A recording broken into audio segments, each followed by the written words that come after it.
My name's Alex Schmitz. I'm a member of the jQuery mobile team. I recently joined the team. I do have about 16 years of experience in web development in different aspects. And today I'd like to talk about some common pitfalls and kind of gotcha situations that a lot of people run into when using jQuery mobile. These are things that we've got from going through our IRC channels, our forums, issues trackers, things that people just tend to run into a lot.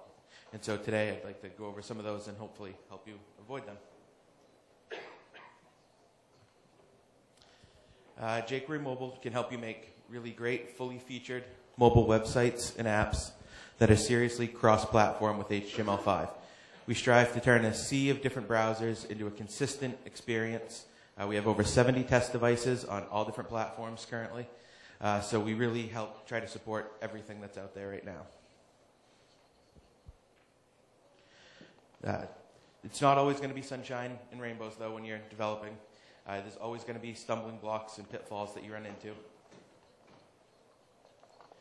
Sometimes you will end up banging your head against the wall, but today, hopefully, I'd like to go over some of the common things that come up and help this from being you.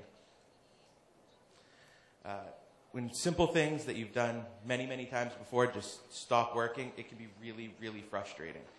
For any of you that are familiar with jQuery, which I hope is most of you, this should look very simple and straightforward. However, you might be surprised that if you just put this in the head of all of your pages on a jQuery mobile site, it's only going to work on the first page. After that, it's not going to work anymore. The most common problems can be generally broken down into 3 different categories. Page events in the Ajax nav model, dynamic content in widgets, device bugs, and today I'm really just going to talk about those first 2 categories. Device bugs is a huge topic all on its own. I could have done an entire talk just on that. So I'll just really briefly go over some things to do with that at the very end. So now let's explore the concept of pages in jQuery mobile. By default, all pages are loaded with Ajax. Pages are pulled into the current DOM to allow for transitions. Pages can be cached and remain in the DOM, or they can be removed after they're hidden. A page is any div with a data role of page. There can be one page or multiple in a single document. And pages can be dynamically injected and pulled via Ajax or navigated to with a normal HTTP request. The main thing to remember here is that in general, there's always going to be several pages in your DOM at once. So that brings up some interesting situations. So now let's go ahead and take a look at page events. No matter what stage in a page's lifecycle you need to bind to, there's definitely an event that's there for you. We have 14 different events that take place throughout the life cycle of a page. First, I'm going to look at page load events. And there's page before load, which is followed by either page load or page load failed. These events are fired by the page load function. This can be called programmatically to load a page in the background at any point, or it's called internally by the change page function. This can be used to modify loading behavior, or you can even call prevent default on it, so to use your own loading. And then page load or page load failed are fired at the end after all loading has taken place. Page change events, first you have page before change, and then followed by either page change or page change failed. These are the very first and very last events that take place in the page change cycle. Page before change is fired as soon as the page change function is called, and you can use this to actually modify the parameters that were sent to the page change function and even do a sort of redirect with it. Page change or page change failed signify the very end of the page change. This is fired after the new page has been shown. And we have the page transition events. These are the events that encompass the animation transition between the 2 pages. You have page before show, page before hide, page show, and page hide. The show events are fired on the page that's being transitioned to, and the hide events are fired on the page that is being transitioned from. The real use of these is if you need an event to fire every time a page is shown. This is what you want to bind to. In our documents, we recommend using pageinit as like a blanket replacement for document ready. However, this is only fired when the page is initially loaded. If you need it to be fired every time a page is shown, you want to use the page show event. As the page initialization events, there's page before create, and page init. These are the most commonly used events for developers. Page before create can be used to modify the markup before any enhancement has taken place from the jQuery mobile widgets. So you have the raw markup here. And then page create is most commonly used if you're creating your own widget and you want to bind for child markup enhancement the same way that jQuery mobile widgets do. Ralph, a little while ago, talked much more in depth about that. Then we have pageinit. This is kind of our blanket replacement for document ready because this is going to be fired every time the page is loaded into the DOM, whereas document ready is only fired on the very first initial page load. And there's the page remove. Oh, it says events, but there's really only one event, page remove. You can use this event this event's fired every time a page, or right before a page is getting ready to be removed from the DOM. You can prevent default on this event also to prevent a page from being removed. So now this brings us to our first set of kind of gotcha situations that come up. Why is only the first page shown, or first page of my document loaded? This comes up a lot when people are trying to pull in a multi-page document.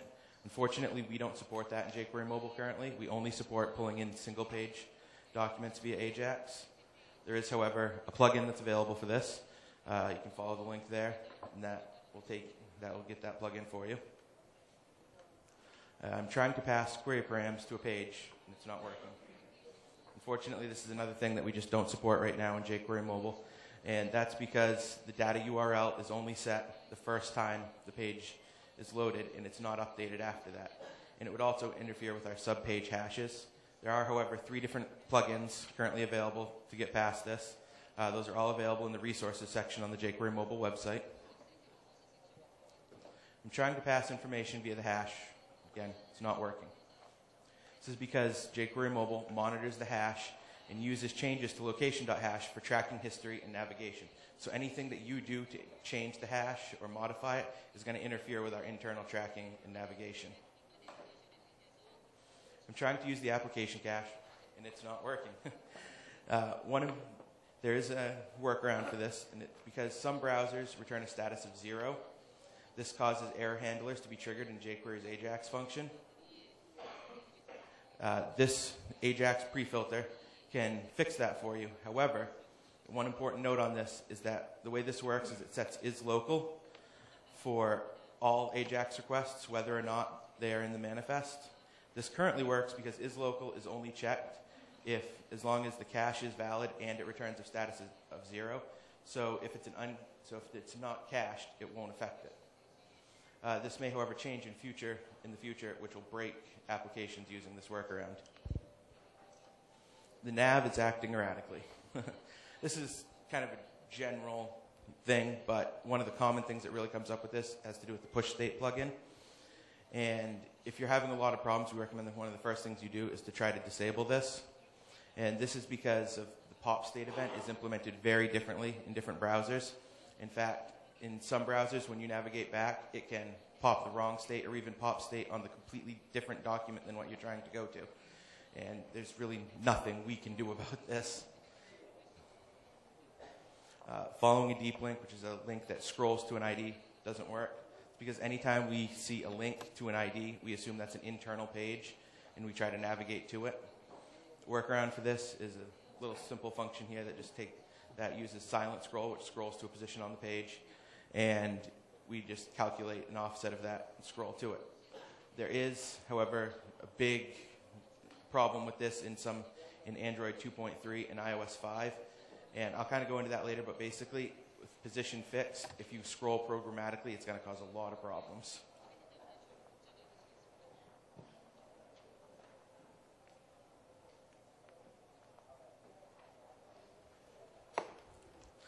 My script or CSS file only runs if I refresh the page.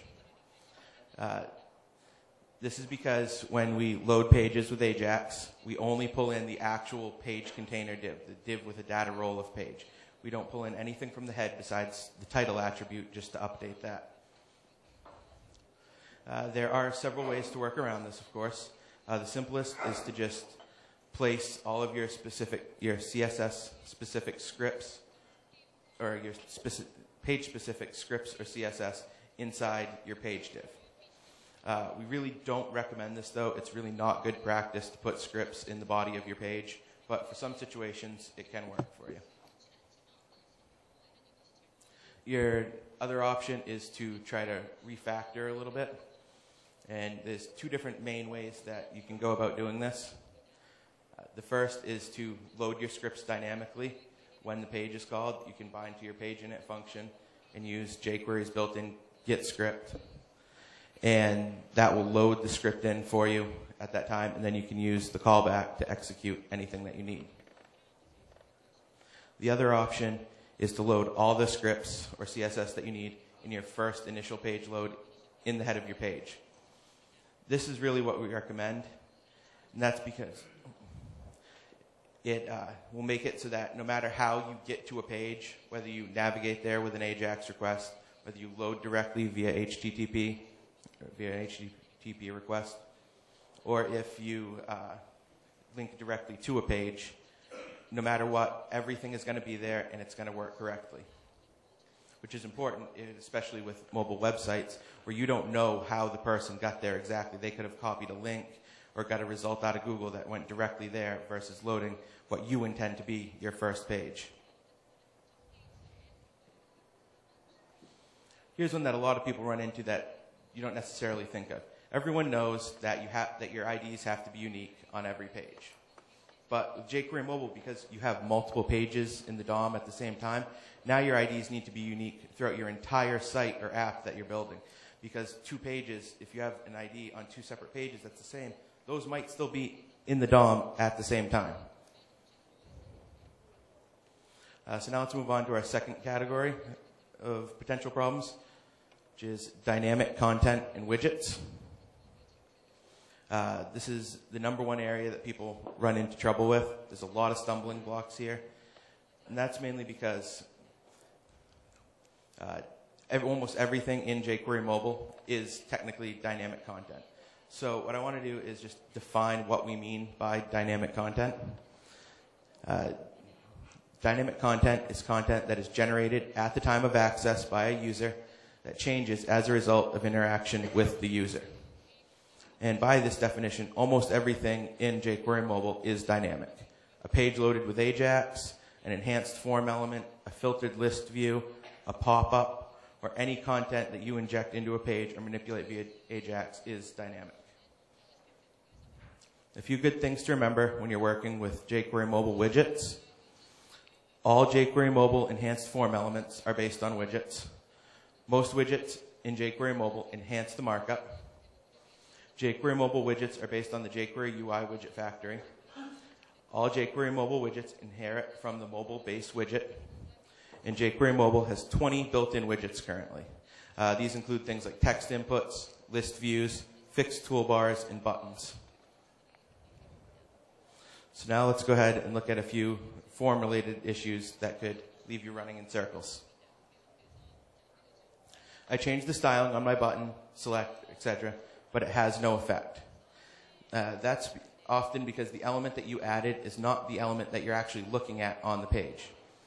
If you look at the example here, you'll see that if you add just a regular button, it says button element in it, very basic, after enhancement, it doesn't look anything like what you added anymore. It's been wrapped in a div, had a lot of data attributes added, several spans added, and the actual button is hidden. So if you do anything to modify that button, you're not going to see changes to that. I change a CSS style, and it doesn't show any change. Really common issue that people run into here is CSS specificity. With jQuery Mobile, we have rules that often inherit from several different elements down to it. So in the example here, if you just set a style on UI link inherit, like white space, it's not going to have any effect unless you go ahead and take this whole rule and make it more specific so that it will take effect. I update the value of an enhanced form element programmatically, but the element doesn't change or update. This is because of the enhanced markup. You need to call refresh, list examples of all different widgets here that you need to do that with. And that will cause the value that you're seeing to update, and the options, if it's a select menu. If you add new options to that, you also need to trigger a full rebuild by passing the true as the second parameter. This will cause a full rebuild of any custom selects that you have. My date, time, number, color inputs look differently in different browsers. In jQuery Mobile, for these types of inputs, the only enhancement that we do is basic border styling. We don't do anything to the actual custom controls. Those are all rendered according to the actual browser that you're looking at it in. So those can be very different depending on the different browser. My range or search input is being changed to a type number or type text. This happens because we degrade these inputs to allow them to be enhanced for a consistent look and operation throughout different browsers and on different devices. And to do that, we need to degrade those so that the browser elements that are added are no longer there. Sometimes my select shows as a pop-up, and other times it shows as a dialog.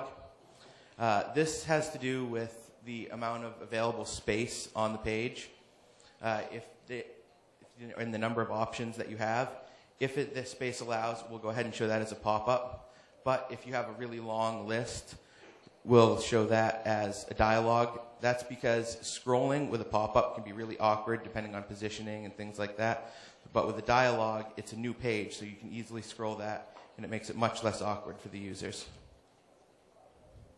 If I call disable on my button, it doesn't do anything. That's because if you have a button that's generated from a link that you've added a data role of button to, HTML spec does not allow for a disabled attribute on links. So to get around that, you can use JavaScript to add a UI disabled class to that, and it will give it that same styling as a disabled button. Controls in my fixed header and footer are not responding or behave erratically. This is a really big problem in Android 2.3 devices, and it has to do with position fixed. There's a lot of bugs to do with position fixed in Android 2.3.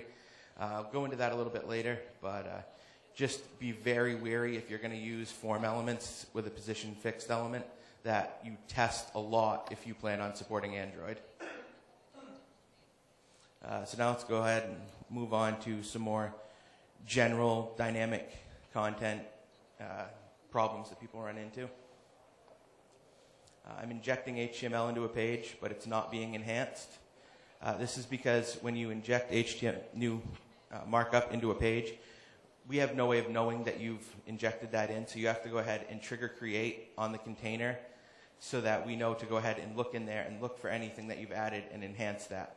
A really common problem that goes right along with this is that people will try to trigger create on an actual element they're injecting. You have to make sure you're triggering that on the container, not the element itself. So now for a couple issues involving cloning. If I clone an enhanced element, the cloned element doesn't update, respond, or look as you expect it to. This is because when you clone an element, you're really only cloning the markup. You're not cloning the actual events that have been bound to it by the widgets that have enhanced it. So it won't update or respond based on those events. Or if you clone it and then try to enhance it, as you can see in the picture here, it'll get double enhanced. The simple way to handle this is don't clone the already enhanced item. You just clone the actual native element and then enhance that by either triggering create on the parent or actually initializing the widget on it. I want to render a piece of content without jQuery Mobile enhancing it, but it happens automatically. We provide a couple different ways for you to work around this. Any form element, you can just add a data role of none to, and it will not enhance that. But if you have a whole block of content you don't want enhanced, the best way to do that is to use data enhance false on it.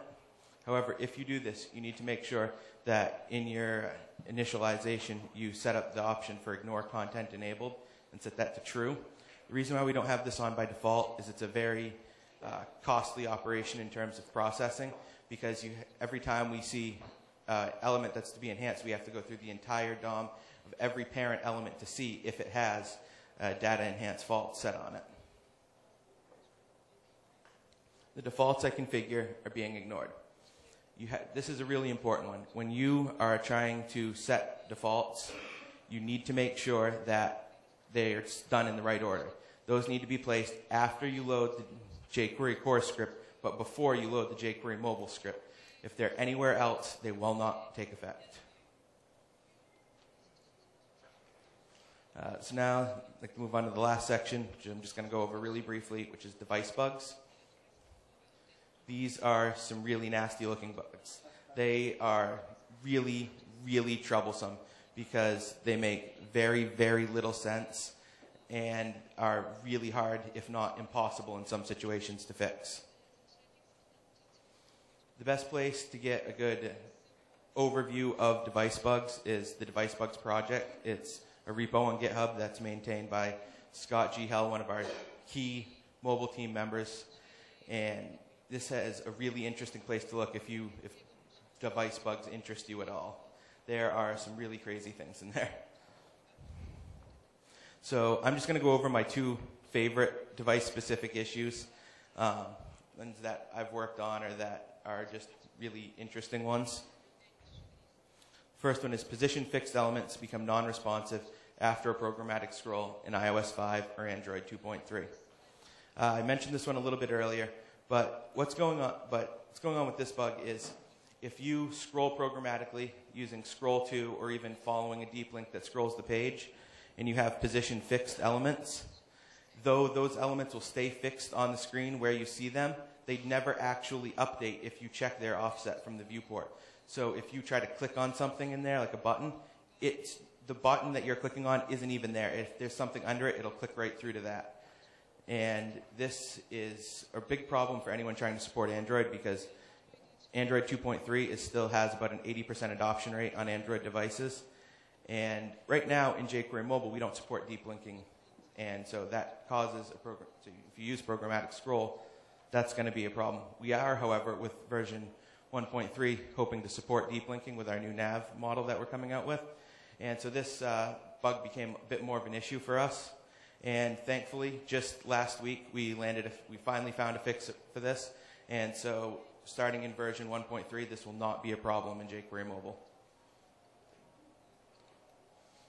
Android and position fixed are fundamentally broken in some really weird ways.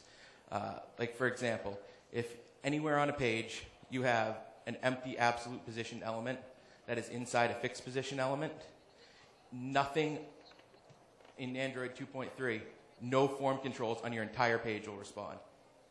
Nothing will work on the entire page. And this comes up also with images. If you have an image that uses anything but its inherent dimensions, breaks everything again. This is the fix for this, though, is really simple but weird. If in your empty absolute position element you just put a non-breaking space, everything works fine. It's just a really painful bug, anything in position fixed with Android. So we really recommend if you're using position fixed, like our fixed headers or footers, and you're supporting Android, you do a lot of testing to make sure everything is working right. We try to fix a lot of these bugs for you, but there's only so much we can do. The number one thing I'd like to leave you with is that if you run into a problem, first thing is check the documentation. There's a lot of information about these things in the documentation that will help you out a lot in working around your bugs. Next, check our forums, get on the IRC channel, ask for help. We have a great community. There's a lot of help out there. Chances are someone else has run into the problems that you're having and will be able to help you out. And if what you think you found a definite bug in jQuery Mobile, please file a ticket on GitHub. There are people on there every day trying to fix these issues. Myself and all the other team members actively look at this every day and are trying to fix these bugs, and we will try to get back and help you as soon as possible. And when you do file an issue, though, it's really helpful if you follow our contributing guidelines.